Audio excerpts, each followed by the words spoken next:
నాయన తండ్రి ఆసక్తి కలిగి వాక్యం అందుకుని స్థితిలోనికి వారిని తీసుకుని రండి. యవానికి స్తోత్రాలు చెల్లిస్తున్నాం తండ్రి. ఆదరణకర్తవై వారిని నడిపించి మహిమ పొందమని, వారిని నాయన బలపరచమని, స్థిరపరచమని యేసు నామములో అడిగి వేడుకుంటున్నాం తండ్రి. ఆమేన్. అందరూ ఒకరికొకరు వందనాలు తెలియజేసుకొని కూర్చున్నాం. చూసుకో కొంచెం. దేవునికి స్తోత్రం కలుగును గాక. హల్లెలూయా. ఇంకో మైకేది. దేవుని మహాకృపను బట్టి మనము నిన్న 44వ అధ్యాయము ఏంటంటారు 45వ అధ్యాయం మధ్యలో ఉన్నాం. 45వ అధ్యాయం. మంటి పెంకులలో ఒక పింకయుండి, నిన్నటిది కాస్త రివ్యూ చేసుకుందాం. దేవునికి స్తోత్రం కలుగును గాక. దేవుని పేట విచ్చేసిన మీ అందరికీ మరి శుభవందనములు. అలాగే ఈ 480 ఆత్మీయ ప్రతికూడికి విచ్చేసిన మీ అందరికీ కూడా వందనాలు తెలియజేస్తా ఉన్నాను. అలాగనే మరి ఈ 40 దినముల ప్రస్థానంలో మనము 22వ దినమునకు చేరుకున్నాం. యెషయా గ్రంథ ధ్యానాలు మరి చేస్తున్నాం కనుక మరి 45వ అధ్యాయము సకంలో మనము ఆపవేయడం జరిగింది. నిన్న సమయాన్ని బట్టి మరి ఈరోజు దేవుని చిత్తాన్ని బట్టి మనం ముందుకు నడుద్దాం. నిన్న సమయంలో దేవుడు మనతో మాట్లాడింది ఏంటి అంటే, మరి నేను నా సేవకుడి మాటను రూఢిపరచు వాడను, నేను నా సేవకుడను, నీవు నా సేవకుడవు, నేను నిన్ను నిర్మించి తిని, ఇశ్రాయేలు నీవు నాకు సేవకుడవై ఉన్నావు, నేను నిన్ను మరిచిపోజాలను. దేవునికి స్తోత్రం. దేవుడు సేవకునికి ఇస్తున్న ఒక అద్భుతమైన వాగ్దానం ఏంటంటే, నేను నిన్ను మరిచిపోజాలను. దేవునికి స్తోత్రం. హల్లెలూయా. మరి ప్రత్యక్షంగా పరోక్షంగా దేవుడు మాట్లాడుతుంటాడు కనుక దేవుని సేవ చేసేవారిని దేవుడు ఎన్నడూ కూడా మర్చిపోవడం చెప్తాడు. కాబట్టి ఆయన సేవ చేసే స్థితిలోనికి మనము చేరాలి. దేవునికి స్తోత్రం కలుగును. కొరింథీయులకు రాసిన పత్రిక 12వ అధ్యాయంలో నిన్న చర్చిలో మాట్లాడిన మాటలు ఏమిటంటే, సంఘమంతా శరీరానికి క్రీస్తుకి అవయవములు అయి ఉన్నారంట. సంఘమంతా క్రీస్తుకు ఎలా అయి ఉన్నారు? 300 ఉండనివ్వండి, 500 ఉండనివ్వండి, 100 ఉండనివ్వండి, 10 మంది ఉండనివ్వండి, వారందరూ ఎవరంట? క్రీస్తుకు అవయవాలు. కాబట్టి నువ్వు తక్కువ వాడవు, నువ్వు ఎక్కువ వాడవు, నువ్వు పనికొచ్చేవాడవు, నువ్వు పనికిరాని వాడవు అనే క్లాసిఫికేషన్, వర్గీకరణ లేదు ఇందులో. ఎందుకనంటే ఈ చేతి వేళ్ళు 5 సమానంగా ఉన్నాయా? లేవు. అందులో అల్పమైనది మరి చిటికిన వేలు. అంత మాత్రం చేత ఇది లేకపోతే పర్వాలేదా? కాదు కదా, ఉండాలి. అలాగే దేవునికి అల్పులు ప్రథములు అనేది ఏమీ లేదు. ప్రతి ఒక్కరి చేత ప్రతి అవయవానికి దాని పని ఎలా ఉన్నదో సంఘములో ప్రతి ఒక్కరికి వారి పని ఉన్నదంట దేవునికి. దేవునికి స్తోత్రం కాదు. కాబట్టి నేను లేకపోయినా పర్వాలేదు, సగం మంది లేకపోయినా పర్వాలేదు, కొంతమంది లేకపోయినా పర్వాలేదు అనుకోవడానికి లేదు. అయితే ప్రతి ఒక్కరికి వారికి పని ఉంది చెయ్యాలనుకుంటే. కాబట్టి చెయ్యటానికే ప్రయత్నించి ఆయన సేవకుల జాబితాలో చేరాలి మనం. ఎందుకంటే దేవుడు సేవకులకు ఏమని వాగ్దానం ఇస్తున్నాడు? నేను నిన్ను మరిచిపోజాలని. చెప్పండి. అలాంటి అద్భుతమైన వాగ్దానాన్ని కూడా గుర్తుపెట్టుకోలేకపోతే ఎట్లాగా? నిన్ననే కదా విన్నాం, నేను నిన్ను మరిచిపోజాలను. దేవునికి స్తోత్రం. ఎక్కడుంది అది? 44:21 వచనంలో ఉంది. నేను నిన్ను మరిచిపోజాలను అని దేవుడు వాగ్దానం చేస్తున్నాడు. దేవునికి స్తోత్రం కలుగును గాక. అలాగనే నీ మాటను నేను రూఢిపరుస్తానంటాడు 26వ వచనం. నేనే నా సేవకుని మాటను రూఢిపరచుదును. దేవునికి స్తోత్రం కలుగును గాక. అట్లనే మరి 45వ అధ్యాయంలో మరి ఆయన పని చేయించుకున్నటకు అవసరమైతే అన్యులను కూడా లేపుకుని మరి ఆయా పనులు జరిగించుకుంటాడని చెప్పి నిన్నటి కాల సమయంలో మాట్లాడాడు. అలాగనే 9వ వచనం నుంచి మనం కంటిన్యూ చేద్దాం. మంటి పెంకులలో ఒక పెంకయుండి తన్ను సృజించు వానితో వాదించు వానికి ఏమొస్తుందంట? శ్రమ. జగటమన్ను దాన్ని రూపించు వారితో నీవేమి చేయుచున్నావని అనదగునా? వీనికి చేతులు లేవని నీవు చేసింది నీతో చెప్పదగునా? నీవేమి కనుచున్నావని తన తండ్రితో చెప్పువానికి శ్రమ. నీవు గర్భం ధరించినదేమి అని స్త్రీతో చెప్పువానికి శ్రమ. దేవుడికి స్తోత్రం కలుగు. దేవుడు మాట్లాడుతున్న మాటలు చాలా మనం జాగ్రత్తగా అర్థం చేసుకోవాలి. అర్థమైందండి?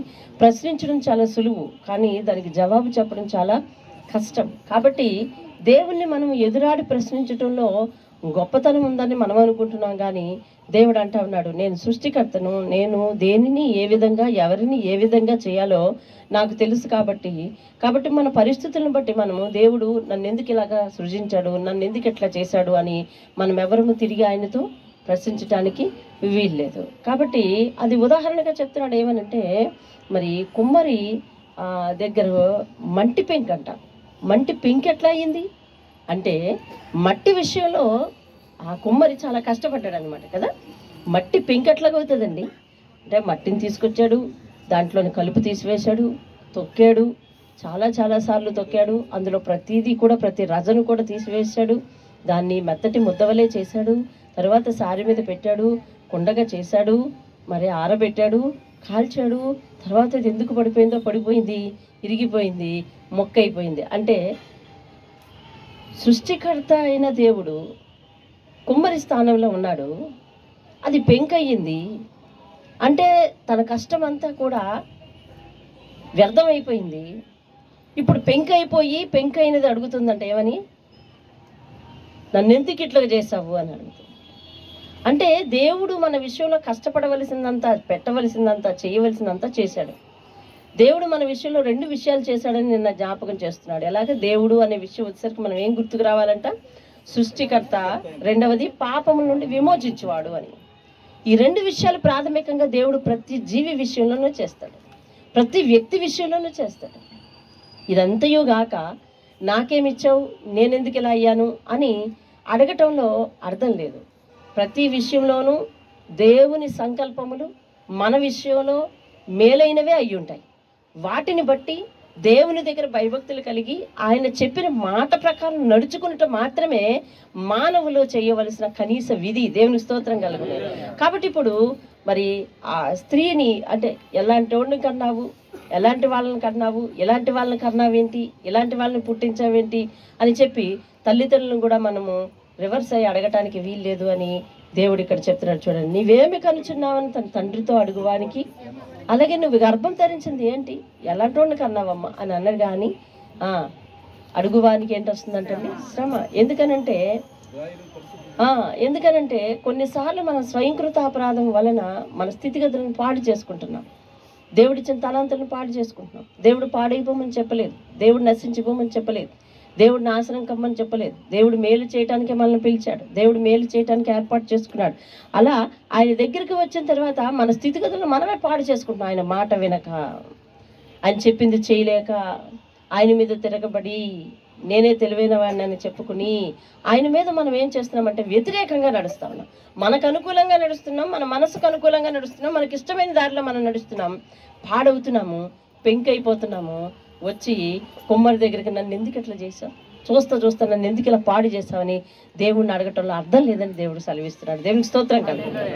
రైట్, మనం కొంచెం ముందుకు వెళ్దాం. చూడండి, భూమిని కలుగజేసిన వాడు 12వ వచనం, భూమిని కలుగజేసిన వాడును నేనే, దాని మీద ఉన్న నరులను నేనే సృజించి తిని, నా చేతులు ఆకాశములను విశాలపరచను, వాటి సర్వ సమూహమునకు నేను ఆజయించి తిని. దేవునికి స్తోత్రం కలుగునుగా.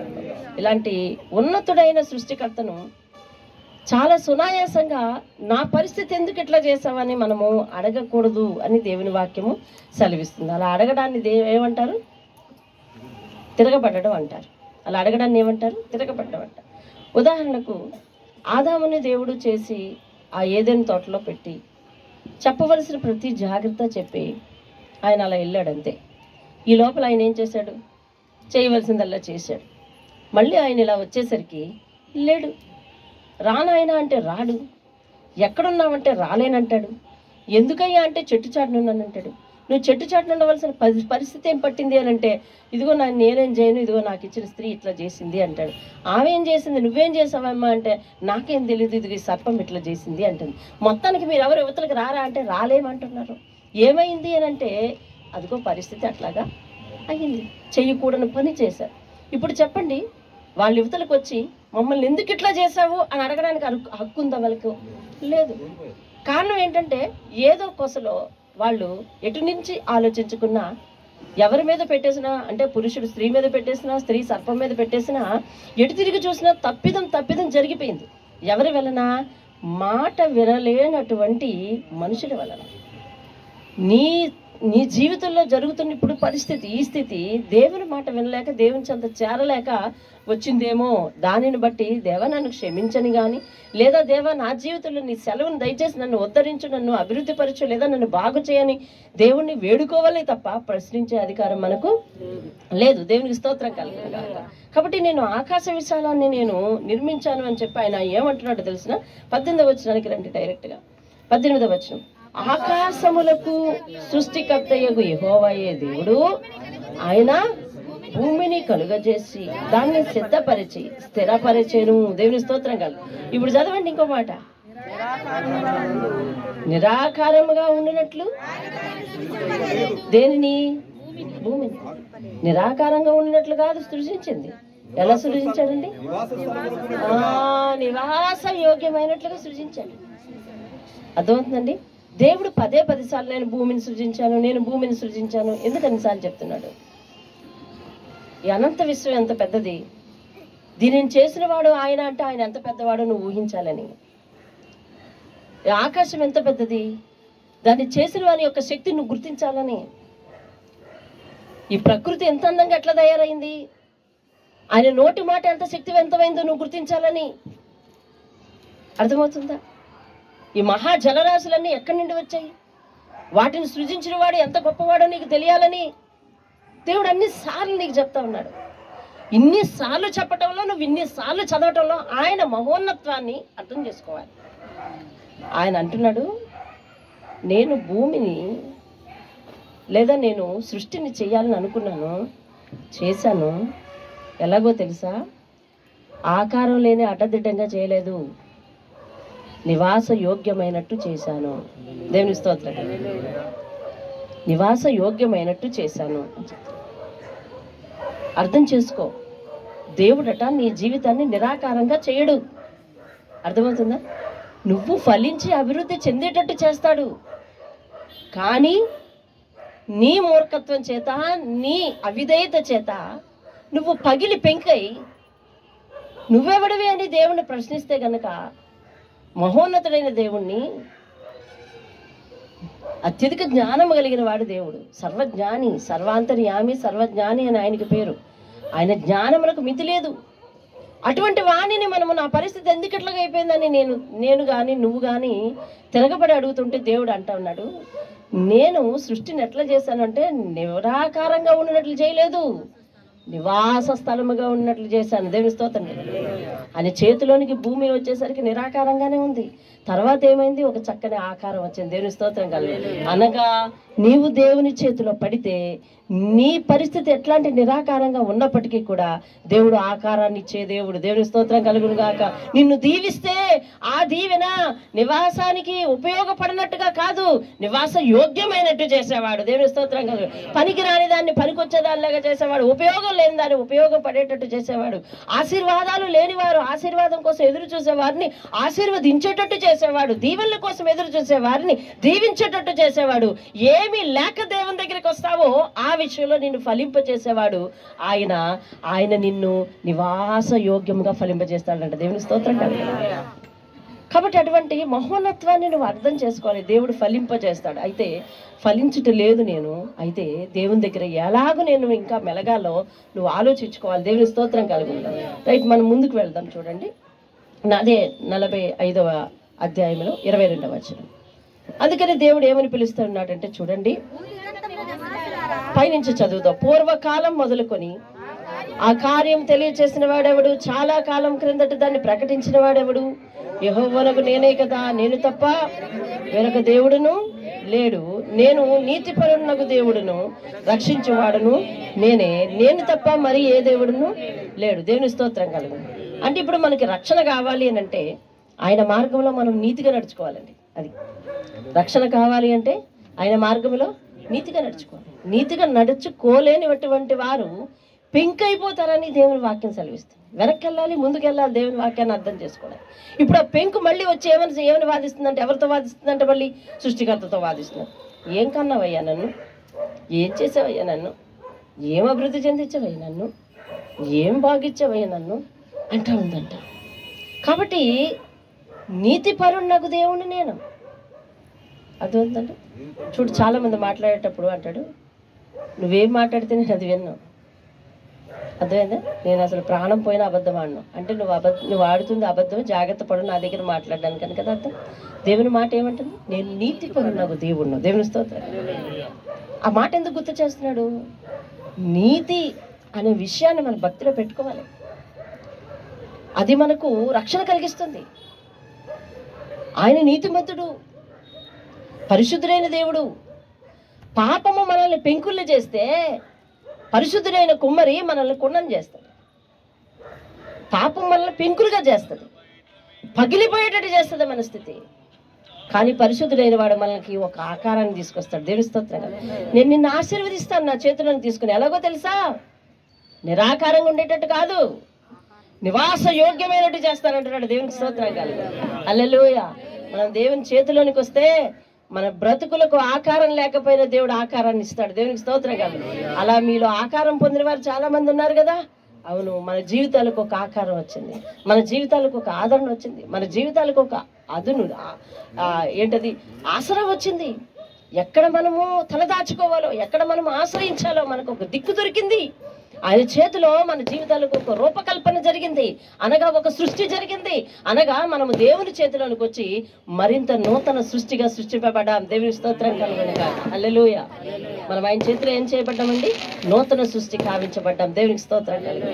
ఆయన మనల్ని ఏం చేశాడు తెలుసా? పునర్నిర్మాణం చేశాడు. పాడైన బ్రతుకులు ఆయన దగ్గరకు వస్తే ఏం చేస్తున్నాడు? పునర్నిర్మాణం చేస్తున్నాడు. చెడిన బ్రతుకులు ఆయన దగ్గరకు వస్తే ఏం చేస్తున్నాడు? పునర్నిర్మాణం చేసి బాగు చేస్తున్నాడు. ఓడిన బ్రతుకులు ఆయన దగ్గరకు వస్తే ఏం చేస్తున్నాడు? పునర్నిర్మాణం చేసి గెలిపిస్తున్నాడు. దేవుని స్తోత్రం. హల్లెలూయా, హల్లెలూయా. కాబట్టి ఇప్పుడు ఏమంటున్నాడు చూడండి, మీరు అటు ఇటు దిక్కులు చూడద్దు, నా వైపే చూడండి. నీతి పరునగు దేవుడు నేను, రక్షించేవాడని నేను తప్ప మరి ఏ దేవుడు లేడు. భూదిగంతముల నివాసులారా అందరికీ నేను పిలిపిస్తున్నాను, నా వైపు చూసి. దేవునికి స్తోత్రం కలుగు. ఇది సత్యం. అందరూ ఎవరి వైపు చూసి రక్షణ పొందాలి? దేవుని వైపు చూసి రక్షణ పొందాలి. ఏ దేవుని వైపు చూసి రక్షణ పొందాలి? రక్షకుడైన దేవుని వైపు చూసి రక్షణ పొందాలి. ఏ దేవుని వైపు చూసి రక్షణ పొందాలి? నీతిమంతుడైన దేవుని వైపు చూసి రక్షణ పొందాలి. ఏ దేవుని వైపు చూసి రక్షణ పొందాలంటే పరిశుద్ధుడైన దేవుని వైపు చూసి రక్షణ పొందాలి. పాపము లేని వాడు ఒక దేవుని వైపు చూసి రక్షణ పొందాలి. దేవుని స్తోత్రం కలుగునుగా. రక్షణ పాపి దగ్గర ఉండదు, రక్షణ అపరిశుద్ధుడి దగ్గర ఉండదు, రక్షణ అపవిత్రుడి దగ్గర ఉండదు. అనగా మనుషులమైన మన దగ్గర లేదు రక్షణ. అదవుతుందండి. మనుషులమైన మన దగ్గర లేదు, మనం పాపులం, అపవిత్రులం. కాబట్టి మన దగ్గర లేదు. రక్షణ ఎవరి దగ్గర ఉందంటే దేవుని దగ్గర ఉంది. మనం రక్షణ పొందాలి అంటే మనుషులు, నేను నీ దగ్గరకు, నువ్వు నా దగ్గరకు వస్తే రక్షణ కలగదు. దేవుని దగ్గరికి వెళ్ళాలి. దేవుని స్తోత్రం కలగదు. కాబట్టి అందరి దృష్టి ఎటువైపు వెళ్ళాలి అని అంటే దేవుని వైపు వెళ్ళాలి. ఒక ప్రాంతం వారు కాదు, లోకమంతా, ప్రపంచమంతా ఎవరి వైపు చూడాలి అని దేవుని వాక్యం చెప్తుంది అని అంటే రక్షకుడైన దేవుని వైపు చూడాలి. దేవుని స్తోత్రం కలుగును కాదు. ఆయన రక్షణించుటకు ఎందుకు మరి అర్హత కలిగిన వాడు అయ్యాడు అని అంటే ఆయన పాపరహితుడు. దేవుని స్తోత్రం కలుగును. మనిషి ఏ బంధకంలో ఉన్నాడంటే పాప బంధకంలో ఉన్నాడు. పాప బంధకంలో ఉన్న మనిషిని విమోచించాడు ఆయన. దేవునికి స్తోత్రం. విమోచకుడు ఆయన, సృష్టికర్త అయిన దేవుడే, అనగా సృష్టించిన వాడే మరి బాధ్యత తీసుకుని నిన్ను నన్ను పాపంలో విడిచిపెట్టక పాపం నుండి విడిపించుట కొరకు పాప విమోచన క్రయధనముగా, అనగా పాపం నుంచి విడిపించడానికి ఎంతో కొంత సొమ్ము పే చేయాలి. కాబట్టి ఇహలోకంలో ఏ దేవుడు మన కొరకు ఏవి పే చేయలేదు, కానీ ఆయనైతే తన కొరకు తన ప్రాణాన్ని మన కొరకు పే చేశాడు. దేవుని స్తోత్రం. తన కొరకు మన ప్రాణాన్ని వెచ్చించాడు. ఇది అందరూ ఒప్పుకోవలసిన సత్యం. అది సరే, నువ్వు ఒప్పుకోకపోయినా సత్యం కాకపోదు. ఆయనే ప్రాణం పెట్టిన వాడు. దేవుని స్తోత్రం. ఆయనే సమాధి గెలిచి తిరిగి లేచిన వాడు. సరే, నువ్వు ఇప్పుడు ఒప్పుకోకపోయినా ఒప్పుకోవద్దు. ఒప్పుకోమని ఎవరిని బలవంతం చేయనవసరం లేదు. ఎందుకో తెలుసా? ఇదిగో, భూదిగంతముల నివాసులారా నా వైపు చూచి రక్షణ పొందండి. దేవుడును నేనే, మరి ఏ దేవుడు లేడు. నా ఎదుట ప్రతి మోకాలు వంగుననియు, ప్రతి నాలుకయు నా తోడని ప్రమాణం చేయలేనియు, నేను నా పేరట ప్రమాణం చేస్తున్నాను. దేవుని స్తోత్రం. అంత్యకాలంలో అందరూ ఏం చేస్తారటండి? ప్రతి మోకాలు, ప్రతి నాలుక దేవుడు అతడే అని స్తుతిస్తుంది. అలా జరగదేమో, జరుగుతుంది. నా పేరట నేను ప్రమాణం చేస్తున్నాను. దేవుని స్తోత్రం. హల్లెలూయా. అది ఎందుకంటే నమ్మకానికి విరుద్ధమైన విషయం. అందుకని ఆయనే ఆనబెట్టుకున్నాడు. ఆయనే ఆనబెట్టుకున్నాడు. అందుకని అర్థమవుతుందండి. అబ్రహాము లాంటి గొడ్డు జీవితాన్ని దీవించడం ఎవరి తరం కాదు. కాబట్టి అబ్రహాము విషయంలో దేవుడు ఆయన ఆనబెట్టుకున్నాడు. మరలా ఒక పాపి పరిశుద్ధుడిగా మారుట జరగదని లోకం అంటే అతన్ని పరిశుద్ధుడిగా మార్చుటకు నేను నా ప్రాణమును పెడతానని ఆనబెట్టుకున్నాడు. అలాగనే లోకమంతా కూడా దేవుని వ్యతిరేకించిన కడవరి కాలంలో ప్రతి మోకాలు వంగి ప్రతి నాలుక స్తుతిస్తుంది. ఇది జరగదు, నమ్మకానికి విరుద్ధంగా ఉన్నదని అనిపిస్తుంది. కానీ నేను ఆనబెట్టుకుంటున్నాను, నేనే నా నామంలో ప్రమాణం చేస్తున్నాను అంటే దేవుని స్తోత్రం. హల్లెలూయా. ఏమంటున్నాడు చూడండి, నీతిగల నా నోటి మాట బయటికి బయలుదేరిపోయింది, అది వ్యర్థము కానేరదు. దేవుని స్తోత్రం కలుగు. ఫిలిప్పీలకు రాసిన పత్రిక 2వ అధ్యాయం 10-11 చదువుతాం చూడండి. ఆయన మాట వ్యర్థం కాదు. ఫిలిప్పీలకు రాసిన పత్రిక 2:10-11, అలాగే రోమపత్రిక 14-11 తీసి చదువుదాం. రోమపత్రిక 14-11 తీసి చదువుదాం. ఏం చదువుతున్నారు? ఫిలిప్పీలకు 2 చదవండి. చదవండి.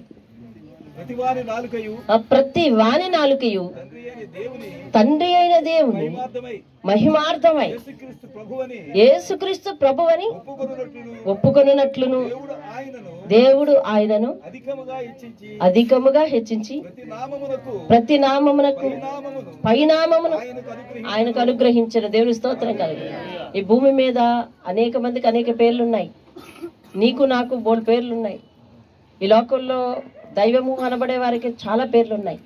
కానీ ఒకే ఒక నామానికి రక్షణ అనే అర్థం ఇచ్చి నామం ఉంది. దేవునికి స్తోత్రం కలుగును. హల్లెలూయా. యేసు అనగా రక్షణ. దేవునికి స్తోత్రం కలుగును. హల్లెలూయా. ఆయన రక్షకుడు. యేసు అనగా రక్షణ. కాబట్టి అంత్యకాలంలో అందరికీ ఏం కావాలో తెలుసా? రక్షణ కావాలి. రక్షణ కొద్దివైపోతుంది, రక్షణ కావాలి. కాబట్టి అందరూ కూడా ఆ నామాన్ని ఖచ్చితంగా ఒప్పుకొని తీరుతారు ఆ రోజు. కాబట్టి దేవుడు ఏమంటా ఉన్నాడంటే, మరి అందరికీ పైనామమును ప్రభు అతనికి అనుగ్రహించాడంట. దేవునికి స్తోత్రం కలుగును. హల్లెలూయా. అందరికంటే పైనామం ఆయనదే. ఎందుకంటే ఆయన హెచ్చించాడంట. అంటే తండ్రి అయిన దేవుడు తన ఆత్మను కదా ఈ లోకానికి పంపాడు. కాబట్టి అతడు మరలా సమాధి గెలిచి తిరిగి లేచి పరలోకానికి ఆరోహణమయ్యాడు. అంత్యకాలంలో ఆయన సింహాసనాసీనుడై ఉండబోతా ఉన్నాడు. అందరికంటే పైన కూర్చోబోతా ఉన్నాడు. ఆ రోజు ఆయనే తీర్పు తీర్చబోతా ఉన్నాడు. తీర్పు తీర్పించుకునుట కొరకు, అంటే తీర్పులో నిలబడుట కొరకు లోకమంతా వచ్చి ఆయన దగ్గర ముందు ఆయన స్వరూపాన్ని చూసి సాగిల పడక తప్పదు. దేవుని స్తోత్రం. హల్లెలూయా. మంచివాడు, చెడ్డవాడు, రంగు ఉన్నవాడు, రంగు లేనివాడు అందరూ కూడా అక్కడికి వచ్చి సాగిల పడక తప్పదు. దేవుని స్తోత్రం కదా. ఆ రోజు వ్యతిరేకించిన ప్రతి నాలుక నీవే దేవుడు అని ఒప్పుకొనక తప్పదు. వ్యతిరేకించి దూషించిన ప్రతి నాలుక నీవే మా రక్షణకర్తవి, దయచేసి వీలుంటే ఆదుకో అని అనక తప్పదు. దేవుని స్తోత్రం కాదు.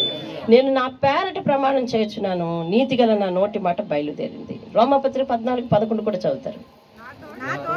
నా తోడు చూసారా? అదిగో ఏమంటున్నాడండి, నా తోడు ప్రతి మోకాలు నా ఎదుట వంగును, ప్రతి నాలుక దేవుని స్తుతించునని అని ప్రభు చెప్తున్నాడు. ఎవరు చెప్పింది మాట అండి? ఇది దేవుడు చెప్పింది. దేవుని స్తోత్రం కలుగును. ఆయన నోటి మాట ఒకసారి బయలుదేరిందంటే ఎత్తున ఎన్నడూ కూడా వ్యర్థం కాదు. ఎట్టి పరిస్థితుల్లోనూ ఆయన నోటి మాట ఎట్టి పరిస్థితుల్లోనూ వ్యర్థం కాదు. ఆకాశం భూమి గతించినా గానీ ఆయన మాటలు ఏమాత్రం కూడా గతించమని దేవుని వాక్యం చెప్తుంది. ఎందుకంటే ఆయన పేరు సత్యము, ఆయన నిత్యము, ఆయన నిత్యము ఉండే దేవుడు, ఆయన యుగములకు దేవుడు. కాబట్టి ఆయన సత్యవంతుడే దేవుడు, పరిశుద్ధుడే దేవుడు. ఆయన నోట అబద్ధం లేదు. ఆయన అబద్ధమాటకు నరుడు కాడు, మానవుడు కాడు. మాట తప్పిపోవుటకు మానవుడు కాడు. మాట ఇచ్చి నెరవేర్చకుండా అని మరి దేవుని లేఖనాలు చెప్తా ఉన్నాయి. కాబట్టి ఆ దేవుడు ఆయన నోట ఒక మాట బయలుదేరిందంటే అది ఖచ్చితంగా జరిగే తీరుతుంది. ఆ మాట వ్యర్థం కాదు. దేవునికి స్తోత్రం కలుగును. కాబట్టి ఆయన మాటలు వ్యర్థం కాకుండా జరిగే తీరుతాయి కనుక మనము భయపడవలసిన అవసరం లేదు. మనము నమ్మకం ఉంచాలి. మనల్ని బాగు చేసే దేవుడు, ఆయన యందే నిరీక్షణ ఉంచాలి. ఆయన గాక ఎటు దిక్కు చూసి మనము సాగిల పడడానికి వీల్లేదు. దేవుని వైపే రక్షణ ఉంది, దేవుని యందే రక్షణ ఉంది. ఆయనే రక్షించేవాడు, ఆయనే మరి ఆ లోకంకి వెళ్ళాక తీర్పు తీర్చేవాడు, ఆయనే పరలోకం అనుగ్రహించేవాడు. కాబట్టి మనం ఈ లోకంలో ఉంటుండగా మన ఇష్టానుసారమైన జీవితం జీవించకుండా ఆయన తట్టే చూసి మనం రక్షణ పొందితే మనకు దేవుడు మంచి స్థితిని మనకి ఇవ్వబోతున్నాడు. దేవునికి స్తోత్రం కలుగును. హల్లెలూయా. కాబట్టి ఇశ్రాయేలుతో చెప్తున్నాడు, ఇశ్రాయేలు నీ పరిస్థితి ఎందుకు అలాగైపోయిందని అనుకుంటున్నావు? వాళ్ళు ఏమయ్యారు? హిజ్కియా రాజు రాజ్య పరిపాలన తర్వాత వాళ్ళు ఎన్ని సంవత్సరాలు చెరలోనికి వెళ్ళిపోయారు? 70 సంవత్సరాలు చెరలోనికి వెళ్ళిపోయిన తర్వాత దేవుడు ఏమని పిలుస్తున్నాడు? ఆదరించి పిలుస్తున్నాడు ఇప్పుడు కదా. రండి భూదిగంతముల నివాసులారు, నా వైపు చూసి రక్షణ పొందండి, రండి నేనే మిమ్మల్ని ఓదార్చేవాడను అని పిలుస్తా ఉన్నాడు. ఆయన గొప్పతనం అంతా చెప్తున్నాడు. నేనే నిన్ను సృజించాను అని చెప్తా ఉన్నాడు. భయపడకనే నేను నిన్ను నా దాసుడవని నేను ఏర్పాటు చేసుకుంటాను అంటున్నాడు. నీతి అని నా దక్షిణ హస్తంతో నిన్ను ఆదుకుంటాను అంటున్నాడు. నీ కుడి చేయి పట్టుకొని నడిపిస్తాను అంటున్నాడు. నిన్ను రక్షిస్తాను అంటున్నాడు. నిన్ను ఆదుకుంటానంటున్నాడు. ఇన్ని భరోసాలు ఎందుకు చెప్తా ఉన్నాడు అని అంటే, నీవు నీ క్రియల చేత నువ్వు పడిపోయి, నువ్వు చితికిపోయి నన్ను ప్రశ్నిస్తున్నావు, కానీ రక్షణ నాయందే ఉన్నది, ఇది తెలుసుకోమని ఇశ్రాయేలుకు చెప్తా ఉన్నాడు. దేవునికి స్తోత్రం. హల్లెలూయా. వారు అంటున్నారు, మాకెందుకు ఈ పరిస్థితి వచ్చింది అంట అన్నారు. మేమెందుకు చెరలోనికి పోయామంటున్నారు.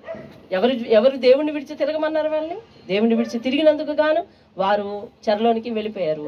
మరి తిరిగి వచ్చి మాకెందుకు ఈ పరిస్థితి ఎట్లా వచ్చింది అని అడగడానికి ఎవరికి మరి చాలదు అని భావితరాల వాళ్ళైనా, మరి ఈ బైబిల్ చదువుతున్న తరతరాల వాళ్ళైనా వాళ్ళ పరిస్థితి వాళ్ళ చేతులతో చెదగబెట్టుకొని దేవుని దగ్గరికి వచ్చి నాకెందుకు ఈ పరిస్థితి వచ్చింది అని అడగడానికి వీలు లేదు. దేవుని స్తోత్రం కలుగుతుంది. కాబట్టి మనం ఏం చేస్తున్నామో అది ఆయన చిత్తమై ఉంటే మనం ఆయన బాటలో నడిచి చక్కని గమ్యానికి చేరగలం. దేవుని స్తోత్రం. కాబట్టి ముందుకు వెళ్దాం. చూడండి 46వ అధ్యాయం 3వ వచనం నుంచి చెప్తున్నా.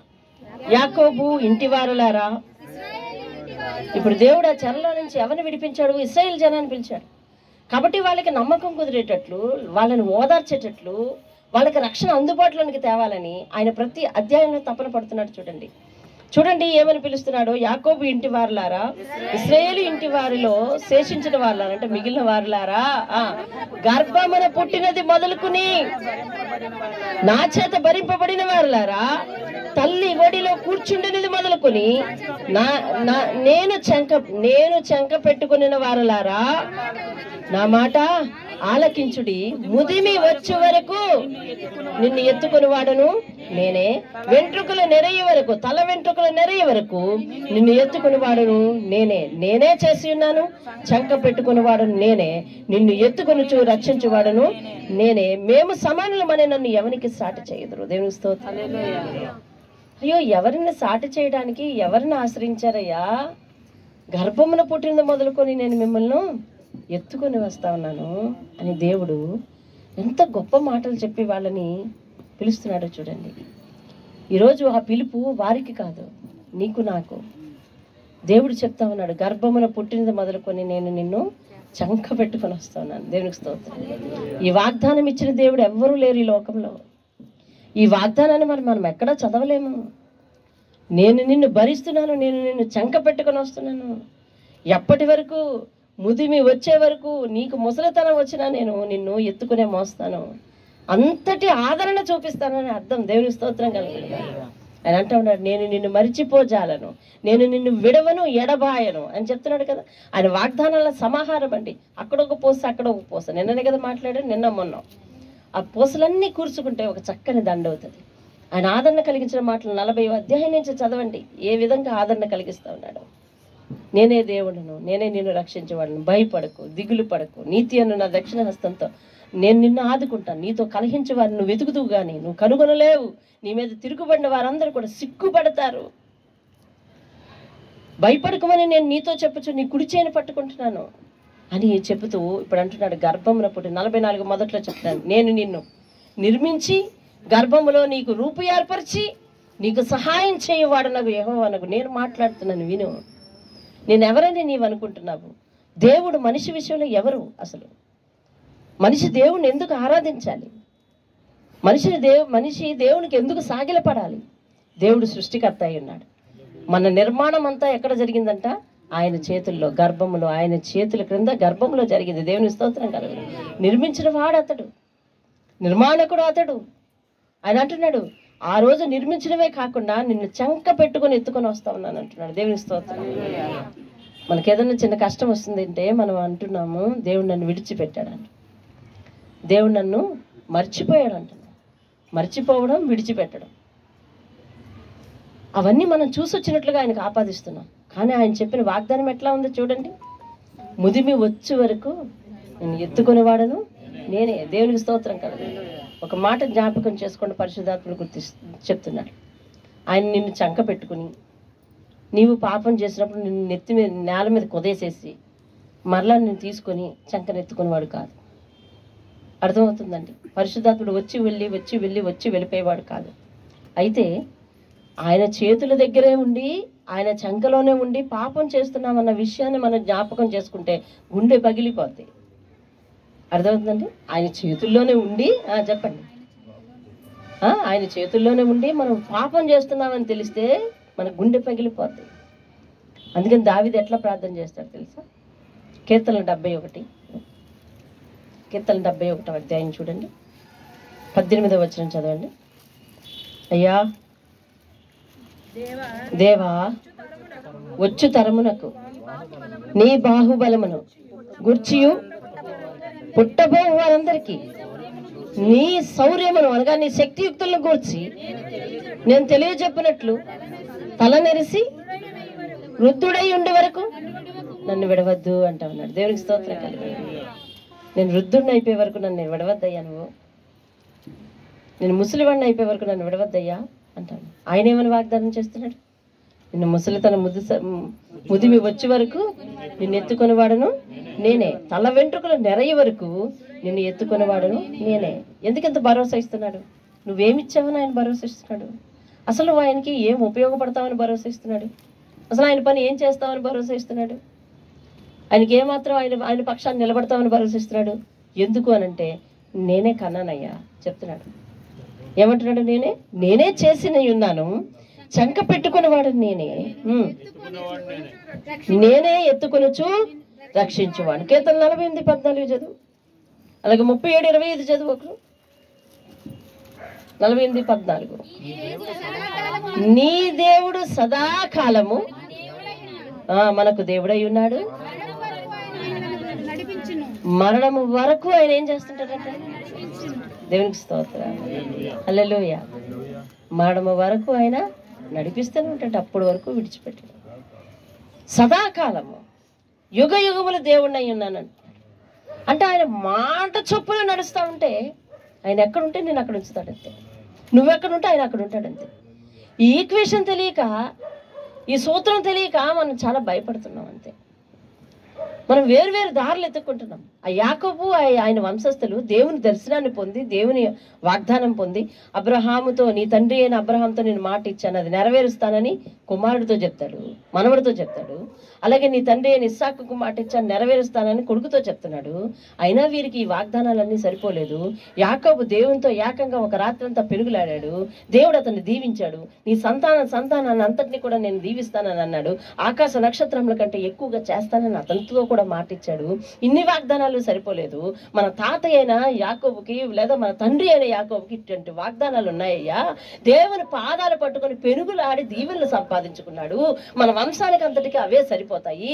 మనం ఈ దేవుణ్ణి పట్టుకొని ఆనుకుని ఉందాము అని ఒక్కరికి యాతన లేదు, ఒక్కరికి తెలివి లేకపోయి అందరూ వేరు మార్గాలకు వెతుక్కొని లోకాన్ని దాని ఆశలను ప్రేమించి తిరిగిపోయి, పగిలిపోయి, పెంకైపోయి దేవుని దగ్గరికి వచ్చి అష్ట కష్టాలు, దేవుని దగ్గరికి రాక అష్ట కష్టాలు పడితే ఇప్పుడు దేవుడు వారికి ఎంతకైనా బుద్ధి రావట్లేదని చెప్పి వాళ్ళని శిక్షించినంత వరకు శిక్షించిన తర్వాత మరలా దావీదుకి చెప్పిన మాట, అటు ముందు యాకోబు చెప్పిన మాట, అటు ముందు ఇస్సాకు చెప్పిన మాట, అటు ముందు అబ్రహాము చెప్పిన మాటను దేవుడు మళ్ళీ జ్ఞాపకం చేసుకుని వీరి విషయంలో ఆదరణ చూపించాలి, కనికరమే చూపించాలని చెప్పి మరలా వాళ్ళని పిలుచుకుని, నేను సృష్టికర్తనయ్యా, మీకు మాట ఇచ్చిన దేవుడు, నేను మాట మేరను అని పిలుచుకుంటున్నాడు. దేవునిస్తూ హల్లెలూయా.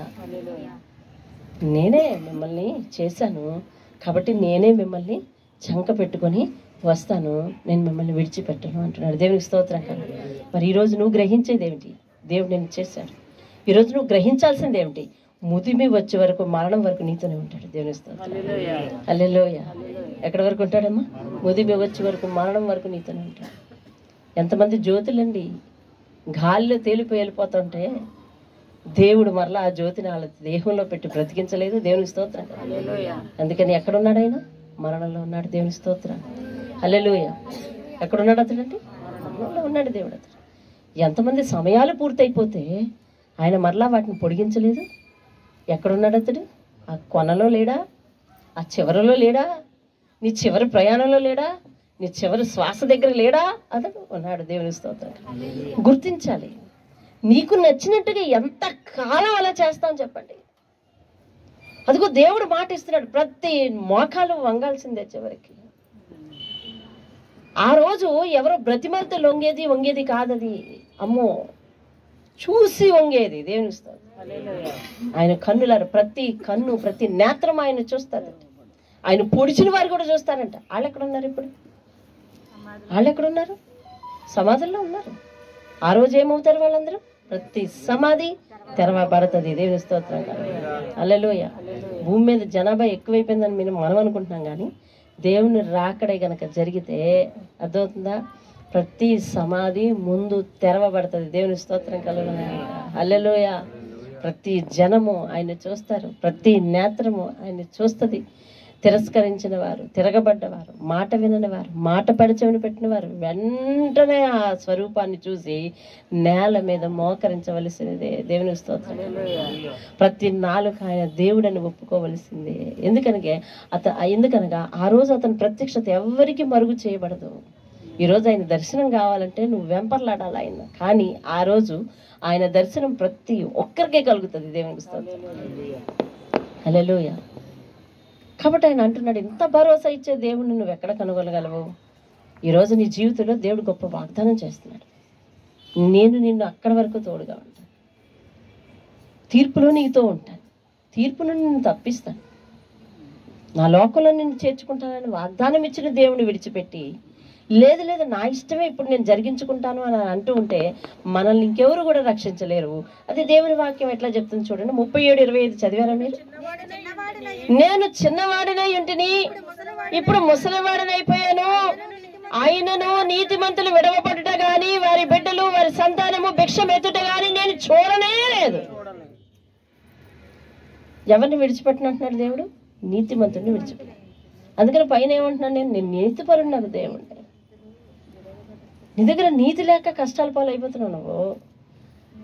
ఆ నీతిని నువ్వు అనుసరిస్తే నేను నిన్ను రక్షిస్తాను అంటున్నాడు. దేవునికి స్తోత్రం. కాబట్టి ఆ దావీదు ఇచ్చిన స్టేట్మెంట్ చూడండి. నేను చిన్నవాడిని అయినప్పటి నుంచి చూస్తున్నాను, ఇదిగో ఇప్పుడు పెద్దవాడినై ముసలివాడినై ఉన్నాను. ఆయన ఆశ్రయించిన నీతిమంతులు, ఆయన వెనక నీతిగా నడుచుకున్న వాళ్ళు ఎవరు కూడా విడవబడుట గాని భిక్షమెత్తుకున్నట్టు గాని వారి సంతానం భిక్షమెత్తుకున్నట్టు గాని నేను చూడలేదు అంటాను. నేను చూడలేదు అంటున్నాడు. అంటే దేవుడు తనను ఆశ్రయించిన వారికి ఎంత గ్యారంటీ ఇస్తున్నాడో చూడండి. ఆయన పక్షాన నిలబడిన వారికి ఎంత గ్యారంటీ ఇస్తున్నాడో చూడండి. ఆయనపై ఆనుకున్న వారికి ఎంత గ్యారంటీ ఇస్తున్నాడో చూడండి. ఆయన ఆశ్రయించిన వారికి ఎంతటి రక్షణ ఇస్తున్నాడో చూడండి. ఎక్కడి వరకు అంటే సదాకాలము. దేవునికి స్తోత్రం. హల్లెలూయా. కాబట్టి ఆయన చెప్తా ఉన్నాడు, నేనే చేసి ఉన్నాను. దేవునికి స్తోత్రం. తల్లి వడిలో కూర్చుంటుంది మొదలుకొని నేను చెంక పెట్టుకున్న వాళ్ళారా. మనమేమనుకుంటున్నాం, మా అమ్మ ఎంత కష్టపడి పెంచింది అంటాను. మా అమ్మ ఎంత కష్టపడి పెంచిందో. మా అమ్మ కూడా తిరిగి అంటది, ఏమని తెలుసా, నిన్నెంత కష్టపడి పెంచాను నేను అంటుంది. నిజమే, ఆవిడ కష్టపడి పెంచింది సరే, ఆమె ఎంతో కష్టపడి పెంచిందని మనం అనుకుంటున్నాం సరే, కానీ నీ తోటినే పుట్టిన ఎన్నో పిండాలు తల్లి ఆదరణ లేక తండ్రి ఆదరణ లేక అదవుతుందా, రోడ్డున పడినవెన్నో, చెత్త కుప్పల మీద పడినవెన్నో, ఎంతైందా మృతి పొందినవెన్నో తెలుసా. అంటే దేవుడు నీ విషయంలో దయతలిచి అర్థమవుతుందా, నిన్ను పెంచుటకు, నిన్ను అభివృద్ధి చెందించుటకు నీ కొరకు మనుషులను ఏర్పాటు చేశాడు. దేవునికి స్తోత్రం కలుగును. హల్లెలూయా. ఇచ్చిన ప్రతి తలాంతుని బట్టి దేవునికి కృతజ్ఞత చెల్లించాలండి. ఇచ్చిన ప్రతి ఆశీర్వాదాన్ని బట్టి దేవుని కృతజ్ఞత చెల్లించాలి. పొందుకుంటున్న ప్రతి సంగతిని బట్టి దేవుని కృతజ్ఞత చెల్లించాలి. ఇది లేకపోతే ఏం జరుగుతుందో ఒకసారి ఆలోచించండి. అర్థమవుతుందండి. ఎంతోమంది పురిటిలోనే తల్లిని పోగొట్టుకుంటున్నారు, ఎంతోమంది పురిటిలోనే పిల్లల్ని పోగొట్టుకుంటున్నారు, ఎంతోమంది పురిటి మంచం మీద ఉంటున్నారు, భర్తను పోగొట్టుకుంటున్నారు కదా. ఎలా జరుగుతుంది ఇది? ఏం జరుగుతుంది ఇది? వారు పాపులా అలా పోగొట్టుకున్నారు, వారి విషయం వదిలిపెట్టు. అయితే దేవుడు నీ విషయంలో ఎంతటి విస్తృతమైన కృపను చూపించాడు అర్థం చేసుకో. నీ విషయంలో ఎంతటి కృపను చూపించాడు. పెళ్ళై బిడ్డల తండ్రి అయినప్పటికీ తల్లి తండ్రి ఎదురుకుండా ఉన్నారంటే నీ విషయంలో దేవుడు ఎంత కృప చూపించాడు. అర్థమవుతుందా? అమ్మ మనం అయితే అయినా కానీ పెద్దవారిని కళ్ళారా చూస్తున్నామంటే నీ విషయంలో ఎంత కృపను చూపించాడు. అసలు చూపించిన కృపలన్నీ వదిలిపెట్టేసి ఏదో ఒక లోపాన్ని పట్టుకుని ఇది ఎందుకు ఇట్లా చేసావని దేవునితో వాదించడం తగునా? చూసావా, దేవుడు అదే అడుగుతున్నాడు. చూపించిన కృపలను, ఇచ్చిన ఆశీర్వాదాలను, ఇచ్చిన దీవెలను వదిలిపెట్టేసేసి నీవు ఆశించింది ఏదో పొందుకోలేకపోయినా అది పట్టుకుని నన్ను ఎందుకు ఇట్లా చేసావని అడగతగునా? దేవుణ్ణి అడగదా? అంటే ఆ యాకోబు అంతటి గొప్ప వాగ్దానం పొంది వారి సంతానం అంతా చెడిపోయి, విడిపోయి, చెదిరిపోయి, అదవుతుందండి, పాడైపోయి, పతనమైపోయి, అప్పుడు దేవుని దగ్గరికి వచ్చి ఎందుకు ఇట్లా చేసావు అని అడిగి వాళ్ళ జీవితాన్ని సర్వనాశనం చేసుకున్నారే. హిజ్కియా మట్టుకు ఆలోచించు, ఆఖరిగా మనకు తగిలిన రాజు అతడే కదా. ఎన్ని దీవెనలు పొందాడు, ఎన్నిసార్లు సేవకుడు అతని దగ్గరికి వచ్చి హెచ్చరించాడు, ఎన్నిసార్లు అతని సేవకుడు అతని దగ్గరికి వచ్చి దీవించి ఆశీర్వదించమన్నాడని, దేవుడు ఆశీర్వదించమన్నాడని కబురు పంపాడు. ఎన్నిసార్లు దేవుని సేవకుడు అతని దగ్గరికి వచ్చి నువ్వు ఆయన నమ్మకం కోసం ఏ సూచన అడిగితే ఆ సూచన ఇచ్చాడు. తిరిగి బాగైన తర్వాత, రోగం బాగైన తర్వాత అతడు అట్లా చెడిపోవచ్చునా? ఆశీర్వాదాల చేత మనసును క్రొవ్వ పెట్టుకోవచ్చునా? దీవెనల చేత, తలాంతుల చేత, కానుకల చేత మనసును గర్వ పెట్టుకోవచ్చునా? దేవుణ్ణి మర్చిపోవచ్చునా? ఆయన సేవకుని మర్చిపోవచ్చునా? ఎవరు చెప్పారు మర్చిపోమని? తనంతట తాను చేసుకుని తన వెనక ఉన్న వారందరినీ ఎక్కడ పంపాడండి? చెరలోనికి పంపాడు. కాబట్టి ఈరోజు నీ స్వయంకృతాపరాధం, నువ్వు చేసిన తప్పు పని నీ బిడ్డల మీదకు శిక్షగా రాకూడదు. దేవుడు అదే చెప్తున్నాడు. బైబిల్ ప్రత్యేకంగా బోధించేది ఏంటంటే, నువ్వు చేసిన క్రియల ఫలితం నీ సంతానం మీదకి వచ్చేస్తుందేమో, జాగ్రత్తగా ఉండదు. పాపం ఎవరిది, ప్రతిఫలం ఎవరిదని ప్రశ్నిస్తున్నాడు. అది బైబిల్ ప్రశ్నించి అసలు సంగతి అదే. నువ్వెవరు, ఏం పాపం చేస్తున్నావు, పాప ఫలితం ఏమిటి, అది ఎవరు అనుభవిస్తారు? నీ సంతానం ఎలా అనుభవిస్తారు? అది సంతానాన్ని భ్రష్టును చేయించే పని నువ్వు చేయొద్దు. నువ్వు సరిగా ఉండు, నీ బిడ్డను సరిగా ఉండు. ఎందుకనగా నిన్ను సృష్టించిన దేవుడు నీతిమంతుడు, పరిశుద్ధుడు. నువ్వు నీతిమంతుడికి, పరిశుద్ధుడికి ఉంటే నేను నిన్ను ఏలుకుంటాను, నేను నిన్ను చూసుకుంటాను, నేను నిన్ను ముదిమి వచ్చే వరకు నేను చంకర పెట్టుకొని ఎత్తుకుంటాను అని చెప్తున్నాడు. దేవుని స్తోత్రం. హల్లెలూయా. ఇప్పటికీ కూడా మన గుండెల్లోకి ఆ వాస్తవం దిగడం చాలా కష్టం. చాలా మంది ఇదే వాక్యం తేలిగ్గా ఆలోచించే వాళ్ళు ఉంటారు. ఇక్కడ తేలికగానే అన్ని వాక్యాలు ఎట్లా ఆలోచిస్తున్నామో, అన్ని వాక్యాలు ఎట్లా వింటున్నామో అట్లాంటిది ఆలోచిస్తారు. కానీ నేనెవరిని, నా బ్రతుకేమిటి, నాలాంటి వాడిని, నాలాంటి దాన్ని దేవుడు ఎత్తుకోవటం ఏమిటి, దేవుడు నా రక్షణ కొరకు అంత వాగ్దానం చేయటం ఏమిటి అని లోతుల్లో ఆలోచించి, భక్తి జీవితంలో ఏ పతన స్థితిలో ఉన్నా నువ్వు పైకి లెగస్తావంతే. దేవునికి స్తోత్రం. విదిలించుకుంటావు, పాప జీవితం నుంచి పైకి లెగస్తావంతే. పాపం జోలికి మరిక పోవు, లోకం వైపు మరిక చూడవు. దేవుని వాగ్దానాలు అంత మెండుగా ఉన్నాయి. దేవుని స్తోత్రం కలుగును గాక. హల్లెలూయా. ఇంక ముందుకు సాగిపోదాం. చూడండి 10వ వచనం. నా ఆలోచన నిలుచునని చెప్పుకొనొచ్చు, ఆది నుండి నేనే కలగబోవు వాటిని తెలియజేయుచున్నాను, పూర్వకాలము నుండి తెలియచేయుచున్నాను, తూర్పు నుండి దూరదేశం నుండి నేను యోచించిన కార్యమును నెరవేర్చువానని పిలిచిచున్నాను. నేనే చెప్పి ఉన్నాను, దానిని నెరవేర్చదను, ఉద్దేశించి ఉన్నాను, సఫలపరిచెదను. దేవుని స్తోత్రం కలుగును. హల్లెలూయా. ఆయన మాట ఇచ్చి తప్పిపోయే దేవుడు కాదు. ఆయన ప్రవచనాలన్నీ కూడా తప్పక నెరవేరుతాయి. కాబట్టి ప్రవచనాలు ప్రత్యక్షతలోనికి వస్తాయి. కాబట్టి బైబిల్ ఒక ప్రత్యక్ష గ్రంథం. దేవుని స్తోత్రం కలుగును గాక.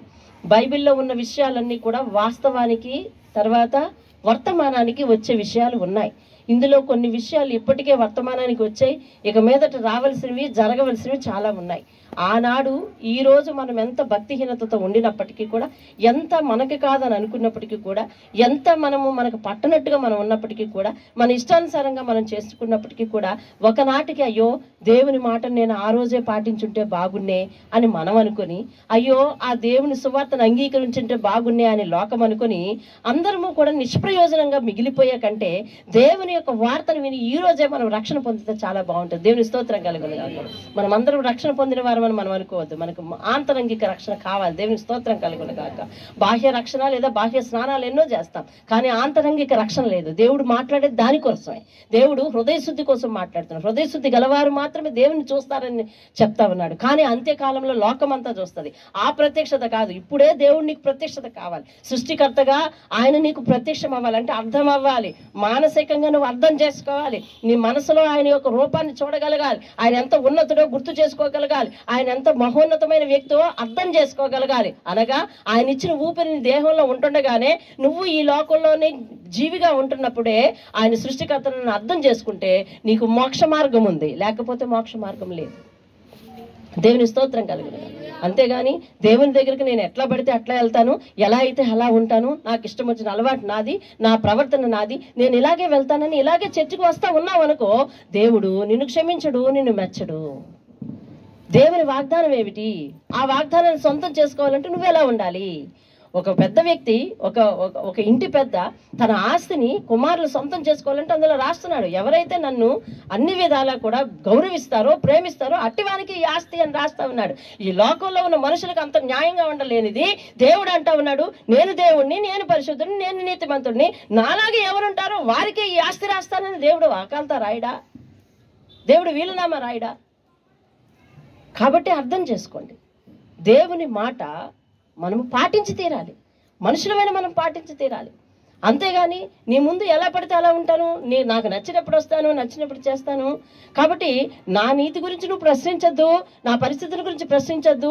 ఈ లోకంలో ఉన్నవన్నీ సరదాలు, సంతోషాలు, సంబరాలు అన్నీ కూడా ఎందుకు సృష్టించబడ్డాయి? అవన్నీ నేను అనుభవించడానికే కదా. నీ దగ్గరకు వచ్చినంత మాత్రాన్ని చేతులు ముడుచుకొని నేను ఉండలేను, మనసు కట్టుకొని నేను ఉండలేను, నోరు కట్టుకొని నేను ఉండలేను, హృదయాన్ని కట్టుకొని నేను ఉండలేను అని నువ్వు లా పాయింట్లు మాట్లాడుతూ ఉంటే దేవుడు నిన్ను నన్ను ఎట్లా క్షమిస్తాడు? నేను నీతిమంతుడకు దేవుని కదా, నేను పరిశుద్ధుడైన దేవుని కదా అంటూ ఉన్నాడు. ఈ లోకం తెలుసుకోవాల్సింది అదే, బైబిల్ చెప్పేది అదే, ఒక క్రైస్తవునిగా అర్థం చేసుకోవాల్సింది అదే, ఒక మనిషిగా అర్థం చేసుకోవాల్సింది అదే. అర్థమవుతుందండి? ఈ లోకమంతా ఒక విషయాన్ని అర్థం చేసుకోవాలి. దేవుడు ఎంత కాదనుకున్నా నీకు తెలిసినా తెలియకపోయినా ఆయన పరిశుద్ధుడు. నువ్వు ఏ రూపంలో కొలు, ఆయన పరిశుద్ధుడు, పాపం లేనివాడు అంతే. ఆయన మహాశక్తి, ఆయన రూపాన్ని ఎక్కడా బంధించలేం అంతే. ఆయన ఎదుటి ఎవరైతే నీతిగా పరిశుద్ధంగా సాగిలపడతారో వారికే పరలోకం, అదే నువ్వు అనుకున్న స్వర్గం, మిగిలిన వారికి లేదు. ఈ సత్యము నువ్వు ఇక్కడికి వచ్చేది గుర్తించక్కర్లేదు, నువ్వు దూరంగా ఉండి కూడా గుర్తించవచ్చు. ఈ మతాన్ని తీసుకునే గుర్తించక్కర్లేదు, దూరంగా ఉండి కూడా గుర్తించవచ్చు. అర్థమవుతుందండి? మతం చెప్పట్లే దేవుడు పరిశుద్ధుడు అని, దేవుడే చెప్తున్నాడు దేవుడు పరిశుద్ధుడు అని. మతానికి దేవునికి చాలా దూరం ఉంది. అర్థమవుతుందండి? మతం అనేది నా అభిప్రాయం, నీ అభిమతం ఏంటో అంటూ ఉంటారు, అంటే నీ అభిప్రాయం ఏంటో, నీ ఒపీనియన్ ఏంటో అని. కాబట్టి అది కాదు. ప్రతి మనిషి దేవుని చేత సృష్టించబడ్డవాడే, అతడు ఏ కులస్తుడైనా ఏ ప్రాంతస్తుడైనా అంతే. ప్రతి వ్యక్తి దేవుని చేత సృష్టించబడ్డవాడే. ఏ దేవుని చేత సృష్టించబడ్డాడంటే దేవుడు అనేవాడు అనంత జ్ఞాని, దేవుడు అనేవాడు పరిశుద్ధుడు, దేవుడు అనేవాడు ఏకైక వాడు అయ్యున్నాడు. నువ్వు దేవుడు దేవుడు అని ఒక్కడనే పిలుస్తున్నావు, సింగులర్, అది ఒక్కడు అంతే. ఆ ఒక్కడికి నువ్వు రకరకాల రూపాలు ఏర్పాటు చేసుకోదు, నీ అభిమతం. అర్థమవుతుందా? నేను రూపం ఏర్పాటు చేసుకోలేదు, ఇది నా అభిమతం. కానీ దేవుడు అనేవాడు సృష్టికర్త అయి ఉన్నాడు, దేవుడు అనేవాడు పరిశుద్ధుడై ఉన్నాడు. పరిశుద్ధంగా సాగిలపడితేనే పరలోకం ఇచ్చివాడై ఉన్నాడు అంతే. మూడే ముక్కలు నువ్వు అర్థం చేసుకోవాలి అంతే. దానికి ఇక్కడికి వచ్చే అర్థం చేసుకోక్కర్లేదు, చర్చికి వచ్చే అర్థం చేసుకోక్కర్లేదు, బాప్తిజం తీసుకునే అర్థం చేసుకోక్కర్లేదు. దేవుడు అనేవాడు నా సృష్టికర్త, దేవుడు అనేవాడు పరిశుద్ధుడు. పరిశుద్ధురాలుగా లేదా పరిశుద్ధుడిగానే నేను జీవిస్తే ఆ సృష్టికర్త నన్ను ఆయన లోకానికి చేర్చుకుంటాడు. మూడే విషయాలు. దేవుని స్తోత్రం. మరలా పరిశుద్ధాత్మ ప్రేరేపణతో చెప్తున్నా, నువ్వు ఈ విషయాన్ని, సత్యాన్ని గుర్తించడానికి ఏ చర్చికి పోనవసరం లే, అసలు ఏ క్రైస్తవ మతంలోనికి పోవనవసరం లే. నువ్వు మనిషిగా ఒక మూడే విషయాలు గుర్తించాలి. దేవుడు నాకు సృష్టికర్త, అతను పరిశుద్ధుడు. నేను మనిషిని, ఆయన చేత సృష్టించబడ్డాను. రెండవది. మూడవది, నేను పరిశుద్ధంగా ఉంటేనే ఆయన ఉన్న చోటికి, అనగా ఆ స్వర్గానికి నేను వెళ్తాను అన్న 3 విషయాలు గుర్తించు. నువ్వు ఎక్కడున్నా పర్వాలే, ఆయన నేను రక్షించి తీరుతాడు. మోకాళ్ళు ప్రార్థిద్దాం, మోకరించి ప్రార్థిద్దాం. దేవునికి స్తోత్రం కలుగును గాక.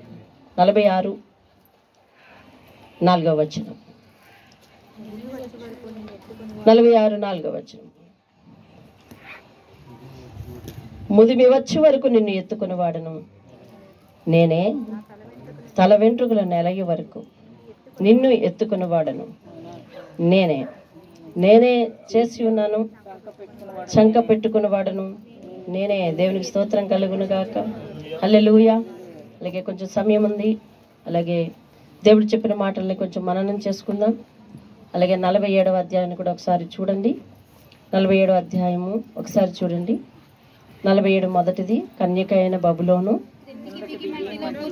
చాలు, కన్యక అయిన బబులోను గురించి ఈ అధ్యాయం అంతా. దాని గురించిన ప్రవచనం ఒకటి చూడు. 7వ వచనం, నేను సర్వదా దొరసానినై ఉందునని నీవు అనుకుని వీటిని ఆలోచింపలేదు, వాటి ఫలమేమవుతుందో మనసునకు ఆలోచించలేదు నువ్వు. కాబట్టి సుఖం మీద ఆసక్తి పెరిగిపోయి నిర్భయంగా నివసిస్తున్నాను. నేనే ఉన్నాను, నేను తప్ప ఎవరు లేరు. నేను విధవరాలనై కూర్చుండను, పుత్ర శోకం చూడను అనుకుంటున్నావా? నా మాట విను. ఒక్క దినములోగా, ఒక్క నిమిషంలోనే పుత్ర శోకం వైవిధ్యమును ఈ రెండు నీకు సంభవిస్తాయి. నీవు అధికముగా శకునము చూసినా, అధికముగా శకునము చూసినా అనగా అధికంగా ఎదుర్లు ఏమండి ఇట్లాంటివన్నీ చూసినా, అత్యధికమైన కర్ణ పిశాచ తంత్రములను నీవు ఆధారముగా చేసుకునినా ఆ ఉపాయములు నీ మీదకి సంపూర్తిగా వచ్చును. ఆ అపాయములు నీ మీదకి సంపూర్తిగా వచ్చి. ఏ అపాయములు? దేవుడు విడుదల చేసే అపాయాలు. అర్థమవుతుందండి. దేవుని మాట వెనక పరిశుద్ధులుగా మనం జీవించకపోతే, దేవుని మాట వెనక పరిశుద్ధంగా మనకు జీవించకపోతే మన జీవితంలోకి వచ్చే కష్టాలకు కారణం అదట. అది కాబట్టి మనం ఎంతగా శకునాలు చూసినా, ఎంతగా ఏంటట కర్ణ పిశాచ తంత్రములను ఆధారం చేసుకున్నా కానీ ఆ అపాయం అనేది ఏదైతే ఉందో, దేవుడి మాట వెనక వచ్చే శిక్ష ఏదైతే ఉందో అది తప్పనిసరిగా సంపూర్తిగా మన మీదకి వస్తుందట. నీ చెడుతనమును ఆధారం చేసుకుని ఎవరు నన్ను చూడరని అనుకుంటున్నావేమో, నేనున్నాను, నేను తప్ప మరెవరు లేరని నీవు అనుకున్నట్లుగా నీ విద్యయు నీ జ్ఞానమును నిన్ను చెరిపివేసను. కీడు నీ మీదకి వచ్చినను దాన్ని మంత్రించి పోగొట్ట చాలవు, ఆ కీడు నీ మీద పడును, దానిని నీవు నివారించలేవు అని చెప్పి దేవుడు అవిధేయ ప్రజల గురించి, ఇదిగోండి కర్ణ పిశాచ తంత్రములను అభ్యసించిన వారి గురించి, నీ బాల్యము నుండి నీవు ప్రయాసపడి అభ్యసించిన, చూసావా, కర్ణ పిశాచ తంత్రములు అభ్యసించిన వారి కోసం మాట్లాడుతున్నాడు. వాటిని ఆశ్రయించే వారి కోసం మాట్లాడుతున్నాడు. నువ్వు ఆశ్రయించినా, ఎన్ని ఆశ్రయించినా సృష్టికర్త అయిన దేవుడు మరి అతనికి ఇష్టకరంగా నువ్వు జీవించలేకపోతే నీ జీవితంలోనికి అపాయం రాక మానదు. దానివల్ల నువ్వు ఎంతమంది మంత్రగాళ్ళని ఆశ్రయించినా, ఎన్ని శకునాలు చూసినా దానివల్ల అవేమీ పోదు. ఇదిగో వారు ఎంతో కష్టపడి ఆ విద్యను అభ్యసిస్తున్నారు, విస్తారమైన శకునాలు చూస్తా ఉన్నారు. ఒకవేళ నీకు అవి ప్రయోజనం అవుతాయేమో చూసుకో. నీ విస్తారమైన యోచనలు వలసి ఉన్నావు. జ్యోతిష్కులు, నక్షత్ర సూచనలు, మాసచర్య చెప్పువారు కూడా అవి నీ మీదకి రప్పించకుండా రక్షించుదురేమో ఆలోచించుకో అంటున్నాడు. దేవునికి స్తోత్రం కలగాలి. దేవుని మాట జ్ఞాపకం చేసుకుంటే ఇవన్నీ ఎందుకు రాశాడు? ఇవన్నీ కూడా ఎక్కడ నెరవేరినాయి తెలుసా? ప్రకటన గ్రంథం 18వ అధ్యాయంలో నెరవేరినాయి. బబులోను ఒక్క రోజులోనే ఏమైపోయింది? అది నాశనం అయిపోయింది. కారణం ఏమిటి తెలుసా? బబులోనులో దేవుని యోచన లేదు. దేవుని స్తోత్రం కలిగి సృష్టికర్త అయిన దేవుని మరిచినది. అది విస్తారమైన ఆశీర్వాదాలతో నిండినది. అది విస్తారమైన ధన సంపదతో నిండింది. అది విస్తారమైన ధన సంపద వల్ల పాపంలోనికి పోయినది అది ఆ దేశము. అర్థమవుతుందండి. ఆ పాపం ఎట్లాగట? విచక్షణారహితమైన పాపము. ఎవరితో పాపం చేస్తున్నారో కూడా తెలియనటువంటి ఘోరమైనటువంటి పాపంలోనికి వెళ్ళిపోయినారు. విస్తారమైన ధనము, విస్తారమైన పరిమళ సువాసనలు వెదజల్లేటటువంటి వ్యాపారాలు, ఏమండి వాళ్ళ దగ్గర రక్తరాశుల వ్యాపారాలు, అవన్నీ కూడా ఖరీదైన వస్తువులు, ఆభరణాలు, వాళ్ళకి కొదువైందంటూ ఏమీ లేదట. అటువంటి బాగా వెల్ సెటిల్డ్, బాగా అభివృద్ధి చెందినటువంటి ఆ పట్టణము కేవలం దేవుని యోచన లేక, దేవునికి ఇష్టానుసారంగా నడవలేక పాపమును పెంచుకున్నది. కాబట్టి ఎంతో కాలం అది అనుకున్నదట, ఏమనంటే ఇంకెంతకాలమైనా నా ధన విస్తరత తరగదు కాబట్టి నేను ఎంతకాలమైనా నేను ఇట్లానే ఉంటాను అని అనుకునేదంట. కానీ ఒక్క క్షణంలోనే, ఒక్క గడియలోనే దానికి నాశనం వచ్చి వారి యొక్క మరి ఖరీదైన వస్తువులు, వారి యొక్క ఖరీదైన బిల్డింగ్లు, వారి యొక్క ఖరీదైన వ్యాపారాలన్నీ కూడా కుంటుపడిపోయి కాలిపోయాయటండి. అంటే దేవుడు ఆశీర్వదిస్తే దాన్ని ఎవరు తిప్పలేరు, దేవుని ఉగ్రత వస్తే దాన్ని ఎవరు తప్పించలేరు. దేవునికి స్తోత్రం కలగాలి. అనగా ఇక్కడ కానీ అక్కడ కానీ మనం చేసేది ఏమిటి అని అంటే, అక్కడ ఇశ్రాయేలు యాకోబు వంశం విషయంలో చెప్తా ఉన్నాడు దేవుడు, నేను ముదిమి వచ్చే వరకు నేను ఎత్తుకుంటాను అని అంటా ఉన్నాడు. ఇక్కడ బబులోని విషయంలో చెప్తున్నాడు, ఇదిగో దేవుని చింతన లేక బ్రతుకుతున్నావు, సృష్టికర్త చింతన లేక బ్రతుకుతా ఉన్నావు, ఇదిగో నీకున్న భోగభాగ్యాలన్నీ కూడా ఒక్క క్షణంలోనే పోతాయి అని చెప్తున్నాడు. అంటే దీవించుటకు దేవుడు ఉన్నాడు, ఆశీర్వదించుటకు దేవుడు ఉన్నాడు. ఎలాగే దీవిస్తాడు, ఎలాగ ఆశీర్వదిస్తాడంటే నిరాకారంగా ఉండేటట్టు కాదు, నివాస యోగ్యంగా ఉండేటట్లు దీవిస్తాడు. దేవుని స్తోత్రం కలిగి ఉన్నాడు. కాబట్టి అటువంటి దేవుని విడిచి పొందే అభివృద్ధి కాదు, అటువంటి దేవుని విడిచి సంపాదించే సంపాదన కాదు, అటువంటి దేవుని విడిచి పొందే జ్ఞానం కాదు, అటువంటి దేవుని విడిచి తర్కించే తర్కం కాదు అసలు. అర్థమవుతుందండి. అటువంటి దేవుని కాదని చేసే తత్వం కాదు. కాబట్టి దేవుని దగ్గర దీవెన, దేవుని దగ్గర ఆశీర్వాదం, దేవుని స్తోత్రం కలుగును. కాబట్టి మరొకసారి జ్ఞాపకం చేసుకో, నువ్వెవరివైనా, ఏ స్థలం ఉందన్నా, ఎలాంటి వారివైనా, ఎక్కడైనా, అందుకోసం వేరు వేరు మతాల్లోనికి నువ్వు మారిపోని అవసరం లేదు. మూడు విషయాలు నువ్వు జ్ఞాపకం చేసుకోవాలి. నీకు సృష్టికర్త ఒకడున్నాడు, అతడు పరిశుద్ధుడు, దేవుని స్తోత్రం కలుగును. రెండవది, మరి పరిశుద్ధుడైన దేవుడు నిన్ను సృష్టించాడు, ఆయన చేతనే సృష్టించబడ్డావు. కాబట్టి ఆయన బాటలో నడిస్తేనే ఆయన నీ కొరకు ఏర్పాటు చేసిన ఆ రాజ్యం అని దేవుడు సెలవిస్తున్నాడు. దేవుని స్తోత్రం కలుగును గాక. అంతకు మించి మనం ఏ బాటలో నడిచినా, ఏ పరిస్థితులు నడిచినా, దేవుని లెక్క చేయక నడిచినా, పాపాన్ని పెంచుకొని నడిచినా, దౌర్జన్యాన్ని పెంచుకొని నడిచినా, మూర్ఖత్వాన్ని పెంచుకొని నడిచినా, ఏమండి అపాయాలు కలుగజేస్తూ నడిచినా, లేకపోతే మరి మోసాలు పెంచుకుంటూ నడిచినా, ఎలాగ నడిచినా కానీ ఇదిగో నీ అంతం నాడు మాత్రం దేవుడు ప్రత్యక్షతను చూస్తావు. ఆ రోజు దేవుడు నీకు తీర్పరిగా ఉంటాడు. ఆ రోజు ఆ ఉగ్రత నీ మీదకి రాకమనదు. ఎప్పుడూ జీవితం ఇలాగే ఉండిపోదు. కాబట్టి దేవుని అంగీకరించక మరి మనము మన జీవితాన్ని కొనసాగించలేము. కనుక ఆయన కొనసాగిస్తేనే మరి ఈ ఆత్మ పరిశుద్ధులైన దేవుని దగ్గర నుంచి వచ్చి పరిశుద్ధమైన ప్రాంతానికి అనగా పరలోకానికి అనగా నువ్వు అనుకున్న స్వర్గానికి వెళ్తుంది. లేకపోతే స్వర్గం గాక వేరొకటి ఏమున్నది అని అంటే నరకం అని ఉన్నది. కాబట్టి ఆ నరకంలోనికి నువ్వు నేను వెళ్ళి బ్రతకలేము. అందులోని మరి పురుగు చావదు, అగ్ని ఆరదని దేవుని వాక్యం సెలవిస్తుంది. కాబట్టి మరి ఎంత బ్రతికి ఎంత తెలివి సంపాదించుకొని, ఇంత విద్యలు నేర్చుకొని, మరి ఇంత ఆడంబరంగా జీవించి, ఇంత సుఖ విలాసమైన జీవితాన్ని జీవించి, కాబట్టి ఇన్ని డిగ్రీలు పొందుకొని, లేకపోతే ఇన్ని ఆస్తులు సంపాదించుకొని, లేకపోతే ఇంత మనుషులను సంపాదించుకొని, ఇంత పరపతి సంపాదించుకొని, పదవులను సంపాదించుకొని, దేవుడు లేకుండా నరకంలో పడితే మరి ఎందుకు ప్రయోజనం కాదు. ఈ జీవితాన్ని మనం మోక్ష మార్గం వైపు నడిపించుకోవాలి. మానవులైన మనందరం కూడా అదే తెలుసుకోవాలి. అదే బైబిల్ బోధిస్తుంది, అదే నువ్వు తెలుసుకోవాల్సింది కూడా. కాబట్టి మోకరించండి, ప్రార్థన చేద్దాం. మోకరించండి, ప్రార్థన చేద్దాం. సర్వోన్నతుడైన దేవా, ఓ 2 నిమిషాలు విన్నదాన్ని బట్టి ప్రార్థించండి. తల్లి వడిలో కూర్చున్నది మొదలుకొని నిన్ను చంక పెట్టుకున్న వాడని నేనే.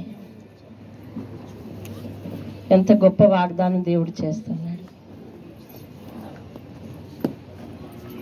దేవునికి నువ్వు బుద్ధి బిడ్డవు, ఆయన చేతులతో రూపుదిద్దబడ్డవు. ఆయన నిన్ను నిర్మిస్తున్నప్పుడు నీ విషయంలో ఎలాంటి తలంపులను కలిగి ఉన్నాడు, ఏమనుకున్నాడు అంటావు? నీ తల్లి చిన్నప్పుడు నిన్ను ఒళ్ళో పెట్టుకుని అతడు గొప్ప ప్రయోజకుడు అవుతాడు అవ్వాలి అని అనుకుని ఉంటుంది. ఎదిగి తిరగబడ్డాక ఎంత దుఃఖపడుతుంది. అలాగే దేవుడు తన చేతులతో నిన్ను నిర్మించినప్పుడు నీ విషయంలో అతను గొప్ప ఆలోచనలు కలిగి ఉంటాడేమో. కానీ ఎదిగాక ఆయన దేవుడు కాదంటూ, ఆయన నీతి నాకు అవసరం లేదంటూ, ఆయన పరిశుద్ధత నాకు అవసరం లేదంటూ, లోకము దాని ఆశల వెంబడి నువ్వు పరిగెడతా ఉంటే, విపరీతమైన దురలవాట్లు నేర్చుకుంటూ ఉంటే, విపరీతమైన పాపంలో నువ్వు దొర్లుతూ ఉంటే దేవుడు ఎంత బాధపడతాడో ఒకసారి ఆలోచించు. దేవుని ప్రేమను అర్థం చేసుకోవాలని అజ్ఞానంలో మనం జీవించవద్దు. దేవుని మాట తేటగా చెప్తుంది ఏమిటంటే, తల్లి ఒడిలో కూర్చున్నది మొదలుకొని నిన్ను చంక పెట్టుకుని వాడును నేనే చేసి ఉన్నాను, నేనే రక్షించేవాడను. ముదిమి వచ్చే వరకు, తల ఎంట్రుకలు నెరయి వరకు నిన్ను ఎత్తుకుని వాడను నేనే అని నీతో దేవుడు మాట్లాడుతున్నాడు. మాట వెనుక సుఖాశక్తులై జీవిస్తున్న వ్యక్తులతో దేవుడు మాట్లాడుతున్నాడు. ఇటువంటి సుఖమే కలకాలం ఉంటుందని అనుకుంటున్నావేమో. దేవుణ్ణి లెక్క చేయకపోతే ఒక్క నిమిషంలో భోగభాగ్యాలన్నీ తొలగిపోవచ్చు కదా. కాబట్టి దేవుడు నీకు అవసరం అని దేవుడు తెలియజేస్తున్నాడు. ప్రార్థన చేద్దాం. 2 నిమిషాలు ఆయన చెప్పిన సంగతులని జ్ఞాపకం చేసుకోండి. యెషయా గ్రంథ ధ్యానాలు వింటున్నాం. ప్రత్యేకంగా రోజు విడవక దాన్ని ఫాలో అవుతున్నాం. అయితే నీలో నాలో ఒక నూతన పరివర్తన కావాలి. ఆయన గురించి విస్తృతంగా మన హృదయం గ్రహించి ఉండాలి. గ్రహింపక మన హృదయం మూతపడకూడదు. ఆయన మనోవాంఛ ఏంటో తెలుసుకోవాలి. మహోన్నత్వాన్ని తెలుసుకోవాలి. దేవుని యొక్క ప్రత్యక్షత నీకు కలగాలి నీ తలంపులలో. లేదా లోకమందరూ చూసినప్పుడే నేను చూద్దామనే స్థితి వద్దు. ఆయన వాక్యంలో ఆయన గురించి ఆయన ఏం చెప్తున్నాడు, నువ్వేం గ్రహించా. అటువంటి దేవుని దగ్గర ఇష్టానుసారంగా జీవించడం కాదు, నచ్చినట్టుగా పోవటం కాదు. ఆయన భయభక్తుల్లో నిలబడటానికి ఒక స్థిర తీర్మానం చేసుకోవాలి. ఆయన నిన్ను నిర్మాణం చేశాడంటే ఏ రీతిగా నిరాకారంగా ఉండేటట్లు చేయలేదు, ఒక చక్కని ఆకారాన్ని ఇస్తా ఉన్నాడు. నివాస స్థలం కానగా పనికొచ్చే దానిగా చేస్తానంటున్నాడు. ఆయన మాటలు జ్ఞాపకం చేసుకోండి. ప్రార్థన చేద్దాం.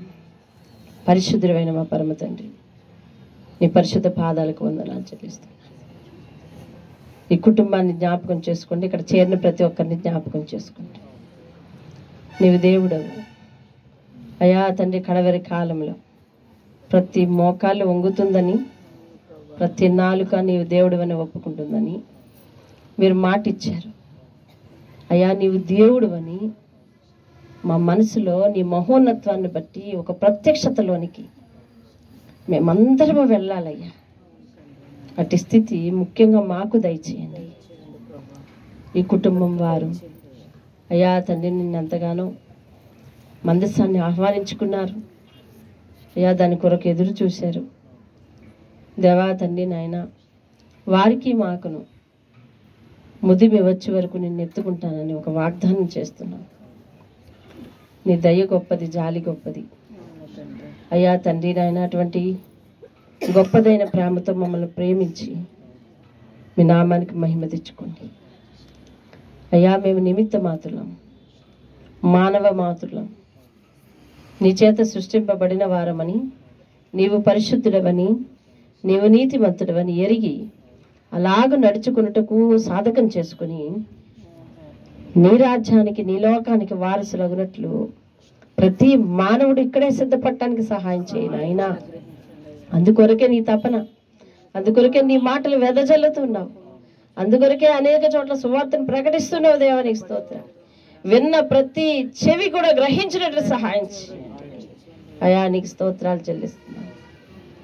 ప్రాణప్రదముగా ప్రేమించి ప్రాణమునిచ్చిన ఏకైక దేవుడిగా కనిపిస్తూ ఉన్నావు అయ్యా తండ్రి. తల్లి వడిలో, తల్లి గర్భంలో నిర్మించింది మొదలుకొని ముదిమి వచ్చే వరకు ఒక బాధ్యత తీసుకున్న ఒక దేవుణ్ణి మేము కలిగి ఉన్నామన్న సంగతి మేము గుర్తెరిగి మా జీవిత దినములన్నీ బహు ధైర్యముగాను సంతోషముగాను గడుపుటకు సహాయం చేయండి. మా మట్టుకు మేము ప్రభువా ప్రతి సందర్భంలోనూ మా నడువడికి ఎట్లా ఉందో పరీక్షించుకుంటూ నడవడానికి సహాయం చేయండి.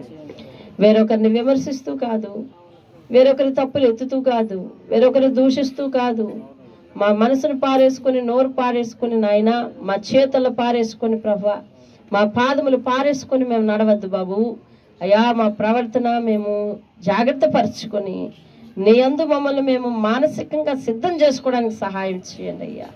నీకు నచ్చినట్లుగా అయ్యా తండ్రి నాయన, నీ మనసు మెచ్చినట్లుగా మేము బ్రతకడానికి సహాయం చేయండి. నీ గొప్ప వాగ్దానాన్ని ఈరోజు పొందుకున్నాం. ముదిమి వచ్చే వరకు నిన్ను ఎత్తుకున్నవాడను నేనే నిన్ను నిర్మించాను, చేసి ఉన్నాను, నిన్ను ఎత్తుకున్నవాడను నేనే, నిన్ను రక్షించేవాడను నేనే అని వాగ్దానం చేస్తున్నావు. అట్టి వాగ్దానము నాయన మా గుండెలకు హత్తుకుని మేము సొంతం చేసుకుంటూ సహాయం అనుగ్రహించండి అయ్యా. నీ కృపవాత్సల్యము ప్రభ అయ్యా తండ్రి మా పైన, ఈ గృహం పైన నిండుగా ఉంచి మీ నామానికి మహిమ తెచ్చుకోండి. మహిమ ఘనత ప్రభావాలు మీరే పొందమని యేసయ్య యొక్క అతి శ్రేష్టమైన నామంలో ఈరోజు వాక్యం వీక్షిస్తున్న ప్రతి ఒక్కరిని కూడా జ్ఞాపకం చేసుకోమని ఈ సందర్భంగా వారి గృహాల్లో కూడా నాయన అయ్యా తండ్రి నాయన పరిశుద్ధతతో కూడిన భక్తి నాయన, నీతితో కూడిన భక్తి, నియమాలతో కూడిన భక్తి ప్రభా, మంచి సమర్పణతో కూడిన భక్తి వారికి కూడా నేర్పండి దేవానికి స్తోత్రాలు చెల్లిస్తున్నాము దేవా. సహాయం అనుగ్రహించండి. వారి గృహాల్లో కూడా శాంతి సమాధానం, ఇదిగో ఈ మందసం ఏర్పాటు చేసుకున్న వారి గృహంలో శాంతి సమాధానం, సంఘంలో శాంతి సమాధానం, లోకంలో శాంతి సమాధానం, ప్రతి గృహంలో శాంతి సమాధానం. ఈ ఇంటి చుట్టుప్రక్కల వాళ్ళందరూ కూడా ప్రభా వారందరినీ కూడా జ్ఞాపకం చేసుకో. వారి ఇళ్లలో కూడా శాంతి సమాధానాన్ని దయచేసి మీ నామానికి మహిమ తెచ్చుకోమని యేసు పరిశుద్ధ నామంలో అడిగి వేడుకుంటున్నాను పరమ తండ్రి. ఆమేన్, ఆమేన్.